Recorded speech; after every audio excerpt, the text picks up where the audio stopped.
The night had fallen heavier than usual across the plains, the kind of cold that didn't just bite the skin, but searched for the bones beneath. Snow drifted sideways in thin, angry sheets. The wind howled through the cottonwoods like a wounded animal. Even my horse seemed uneasy, lifting his head every few steps as if sensing something I couldn't yet see. I wasn't supposed to be out this late. I had stayed in town longer than planned, trading grain and tools, and by the time I started back toward my cabin, the sky had already swallowed the sun. With nothing but moonlight breaking through the storm clouds, the world seemed washed in silver and shadows. That's when I saw it. At first, it looked like nothing more than a dark mound by the dry creek bed, a shape that didn't belong in the flawless white of the snow. My heart kicked in my chest. Out here, at this hour, anything could be waiting, a wounded animal, a lost traveler, or something far worse. I dismounted slowly, letting my boots sink into the snow with soft, deliberate crunches. The closer I got, the more the shape resolved into something unmistakably human, slight shoulders, long dark hair tangled with frost, a thin arm half buried beneath the snowdrift. I dropped to my knees. It was a woman. Her skin was so cold it made my fingertips sting. Her lashes were frozen shut, and her breath, if she still had any, was faint enough to miss if I wasn't paying attention. And she wasn't just any traveler. The beadwork on her clothing, the style of her moccasins, the feathers woven into her hair, she was Apache. My pulse stumbled. Even in calmer seasons, meeting alone like this could lead to fear, misunderstanding, or worse. But looking at her, at the way her body had curled in on itself, fighting the last of the cold, none of that mattered. Hey, easy now, I murmured, even though she was too far gone to hear. You're all right. I've got you. I slid my arms beneath her, careful and steady. She was shockingly light, like something the wind could have carried away if it had chosen to. Her head fell softly against my chest, her breath brushing my collarbone in a thin, fragile whisper of warmth. For a moment, I just knelt there, the storm whipping around us, listening for any sign that her heartbeat wanted to stay in this world. There it was, faint, but there. I wrapped my coat around her, pulling it tight to trap whatever heat my body still held. My horse stamped anxiously nearby, sensing urgency in the air. I know, I whispered to him. Let's get her home. I lifted her carefully into the saddle, holding her upright as I mounted behind her. Her body leaned against mine, weightless and cold, as snow swirled around us. The wind clawed at my back as I urged the horse forward. I didn't know who she was, or what danger this night might invite. All I knew was simple, I couldn't leave her to die. Not tonight. Not while she still had breath in her. The storm had raged through most of the night, rattling the shutters and piling snow against the door. I didn't sleep much.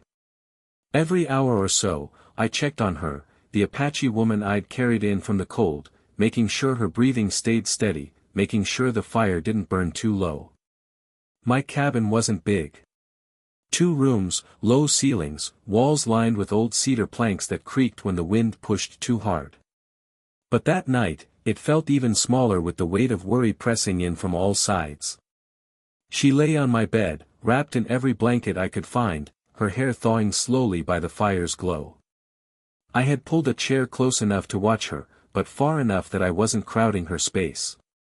If she woke scared, I wanted her to see distance, proof she was safe, not cornered.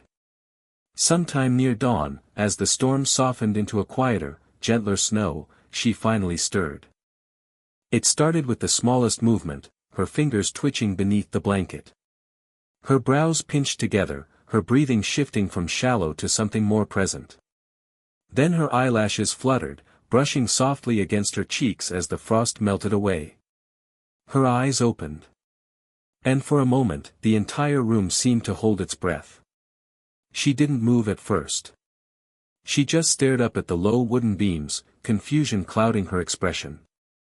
Then her gaze drifted sideways, to the fire, the blankets, the unfamiliar walls, and finally, to me.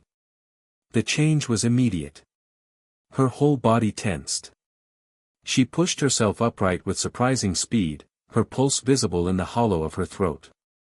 Her eyes, sharp, dark, and instinctively protective, locked onto mine like a cornered animal trying to understand whether I was threat or shelter. I raised both hands slowly, palms open. "It's all right," I said softly. "You're safe here. You were freezing when I found you." She didn't answer. Her chest rose and fell too fast, but she wasn't reaching for a weapon or trying to escape the bed. She just watched me, measuring every inch of the distance between us. I gestured to the chair I'd been sitting in all night. "I stayed over here. Didn't touch you unless it was to warm your hands. You've been sleeping for hours." Her eyes flicked to her hands, now wrapped in wool mittens, and something fragile passed over her face. Not trust, not yet, but recognition. Proof that nothing had been done to her except what was necessary to keep her alive. Finally, in a voice rough from cold and exhaustion, she whispered a single word. "Why?" It wasn't accusation. It wasn't fear. It was confusion, the kind of confusion that comes from a world where kindness is not expected. I swallowed. "Because leaving you there would have been a death sentence," I said. "And I couldn't do that. Not to anyone." Her eyes softened just barely, the harsh tension in her shoulders loosening a fraction. She pulled the blanket tighter around her, sinking back slightly against the pillows. She wasn't relaxed. Not yet. But she wasn't running anymore either. In that small, quiet moment, between storm and sunrise, between strangers and something not yet defined, the first fragile thread of trust began to stitch itself between us. She watched everything, every step I took, every tool I picked up, every log I added to. She blinked up at me, surprised by my quick movement. "I'm sorry," I said quietly. "Didn't mean to startle you." She didn't answer, but the blanket loosened just a little in her hands, like she'd realized I wasn't coming any closer. Later, as the fire dimmed, I brought her a cup of warm broth. I knelt beside her so she wouldn't have to reach far. She looked between the bowl and my hand, hesitant. "It'll help," I said softly. She lifted her hand slowly, fingers trembling, not from fear, but from exhaustion and the lingering chill in her bones. When she reached for the cup, her fingertips brushed against mine. Just a small touch. Barely there. But the reaction was immediate. She inhaled sharply, her eyes darting to mine. Not angry. Not frightened. Just, startled, maybe by the warmth, maybe by the closeness, maybe by the quiet sincerity she wasn't used to receiving. I pulled my hand back gently, giving her the space she needed. "Sorry," I murmured. To my surprise, she shook her head, just barely. Then she took the bowl with both hands, her shoulders relaxing by a hair's width as she drank. The crackling fire filled the silence between us, warm and steady. And for the first time, she didn't pull her blanket up as a barrier. She let it rest loosely around her shoulders, her posture open enough that it no longer felt like a wall. That night, something shifted. The cabin was still small. The world outside was still frozen. But the distance between us was no longer cold. By the third night, the storm outside finally settled into a gentle hush. Snowflakes drifted past the window like soft white feathers, and for the first time since she woke in my cabin, the world felt still, quiet enough for a real conversation to find a place to breathe. She sat closer to the fire now, not bundled in blankets the way she had been before. Her posture was straighter, her eyes clearer. The frost had fully left her skin, replaced with a quiet glow from the fire's warmth. I could see her studying the flames, the way they danced and twisted, as though gathering the courage to speak. I didn't push her. I never pushed. I just sat at the table, carving a small piece of pine wood into something shapeless, letting the crackle of the logs fill the room. But eventually, she looked at me. Not cautiously this time. Not defensively. Just, looking. "Your home is quiet," she said softly.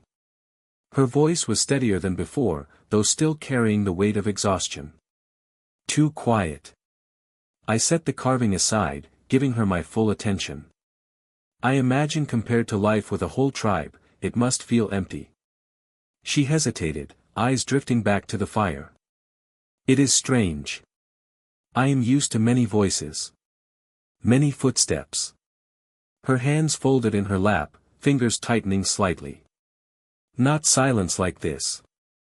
I nodded. I've lived alone a long time. Silence is the only company I've had. She looked over again, studying the truth in my expression.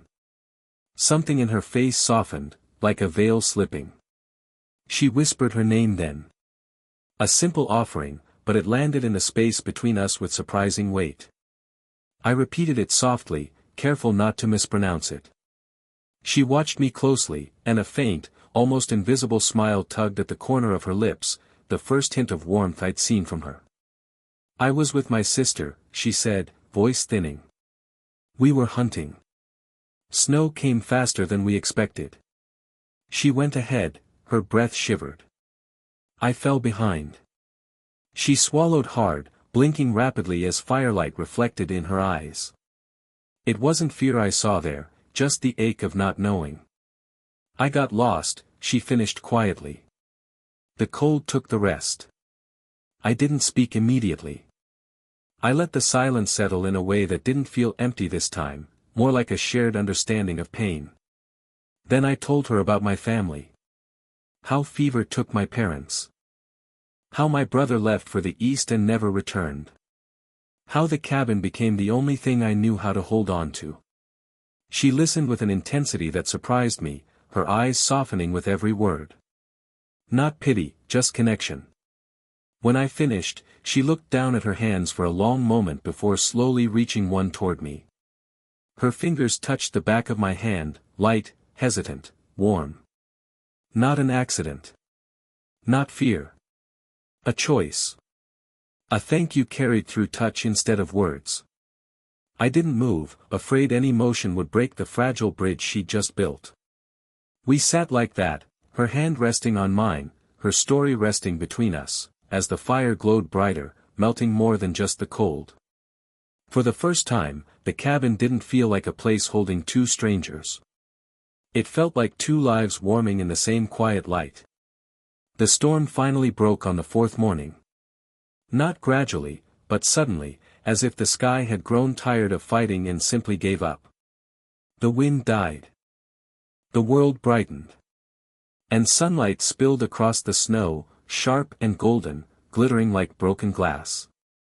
I woke early, out of habit, expecting to hear her soft movements near the fire. But the cabin was silent in a way that made my heart twist. The blankets by the hearth were empty. The small bowl she used the night before was gone from the table. And when I stepped outside, the air hit my lungs like ice and fear at the same time. She stood several yards away, wrapped in the coat I had given her, the one far too large for her shoulders, dangling almost comically past her thighs. A small pack rested at her feet.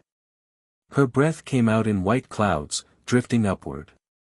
Her hair blew gently behind her in the quiet morning wind. She wasn't running. Not yet. Just standing there, staring out across the endless white, as if deciding whether she belonged in it. I see you woke before the sun, I said gently. She stiffened, but didn't turn around. I did not want to wake you, she murmured. I walked toward her slowly, careful not to crowd her. You could have spoken to me before leaving. She hesitated. The smallest hesitation, small enough that someone else might have missed it. But after days together in the close quiet of the cabin, I had learned to read even her silences. It is better this way, she finally said. I must find my people. I nodded. I know. The snow crunched softly beneath my boots as I closed part of the distance between us. She drew a breath, not out of fear, but something closer to conflict. Her shoulders tightened under the weight of the choice she was forcing herself to make.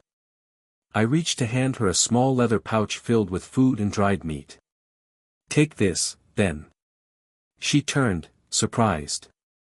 Her brows pulled together. You don't try to stop me. Why would I? I asked with a soft, tired smile. You're not mine to keep. Something in her face cracked, something small but deeply human.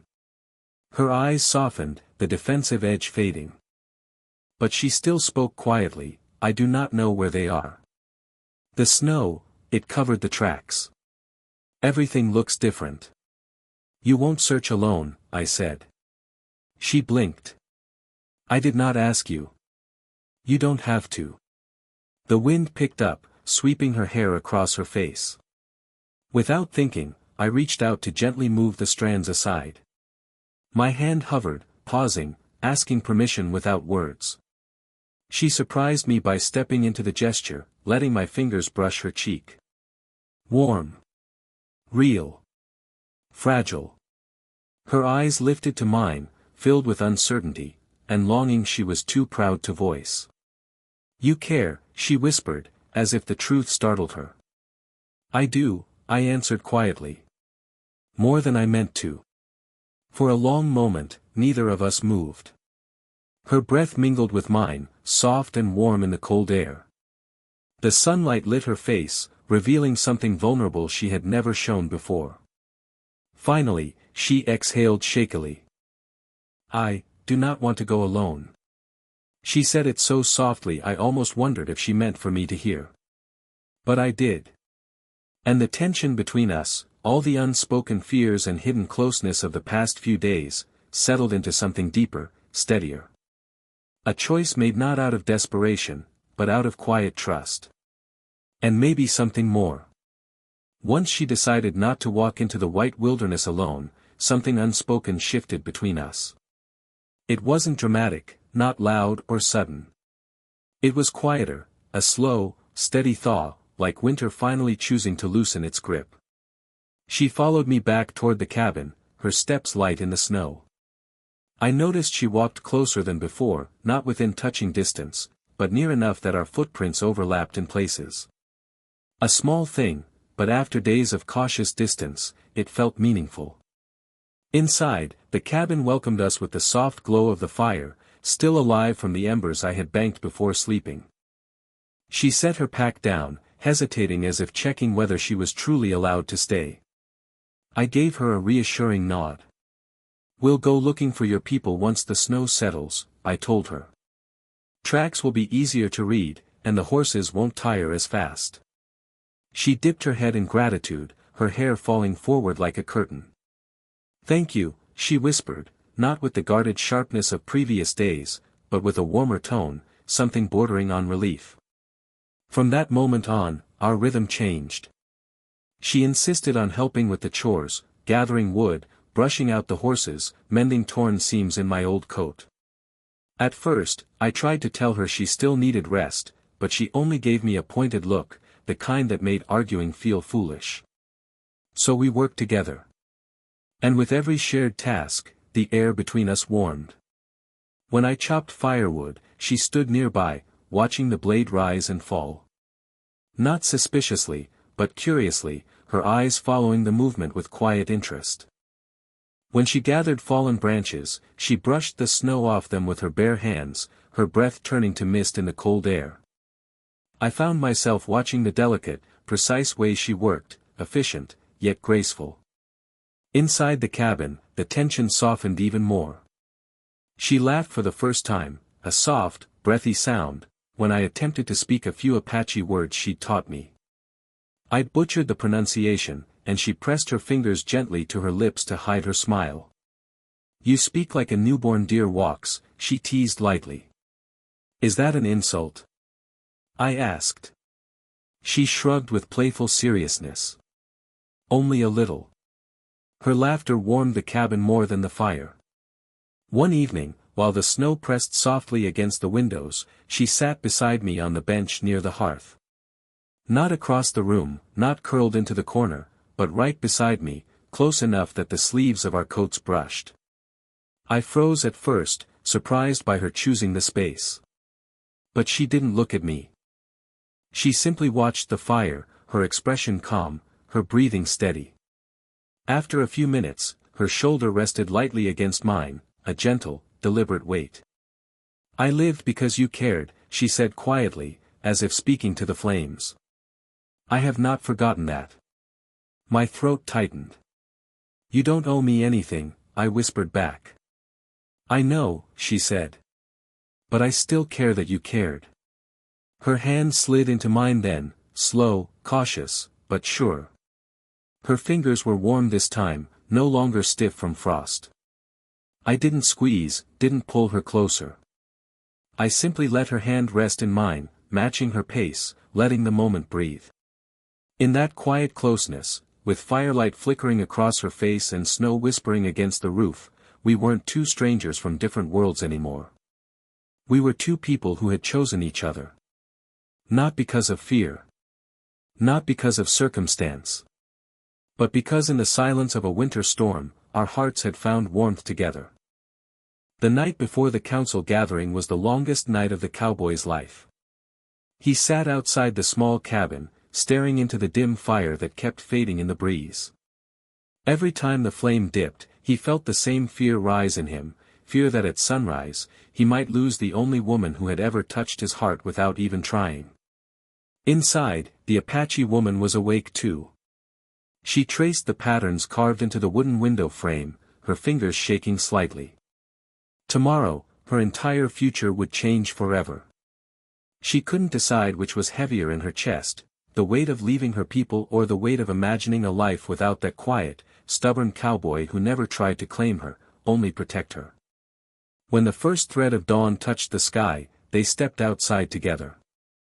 The valley below was already filling with silhouettes, Apache elders, warriors, women, even children. Across the field, ranchers and townsfolk arrived on horses, unsure what this meeting was about but curious enough to gather.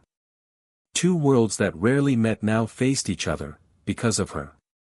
The Apache chief stood in front, stern but not hostile. His voice carried across the valley. "Daughter, you came back to us. But you did not come alone. And the spirits say your path no longer belongs only to our people." A murmur rose among the Apache. Some nodded, some frowned, but none spoke. Then the chief turned to the cowboy. "You saved my daughter. You did what even some of our own did not. But now the question, will you honor her, not as a stranger, but as family?" The cowboy swallowed. The pressure of 100 eyes didn't matter, only her eyes did. He stepped forward slowly. "I never wanted anything from her except the chance to keep her safe. If she chooses to return to you, I'll let her go. If she chooses to stay with me, I'll spend my life making sure she never regrets it." Gasps moved through both sides. No cowboy had ever spoken to an Apache chief so honestly, without fear, without arrogance. The woman stepped between them, her braids stirring in the morning wind. She lifted her chin, her voice steady. "I will not choose a side. I will choose a life." She turned to her people. "You taught me courage." She turned to the cowboy. "You taught me kindness." Then she spoke the words that silenced the whole valley, "I will walk a path that holds both." The chief studied her long and hard. Finally, he nodded, slow, heavy, but accepting. Then he faced the cowboy. "Take care of her, and remember, she walks with two nations in her heart." The cowboy bowed his head. "I will." The sun rose fully then, spilling gold across the valley, two worlds bathed in the same light, watching the beginning of a new story they never expected. And for the first time, the woman felt free. Not torn between two worlds, but standing at the bridge that connected them.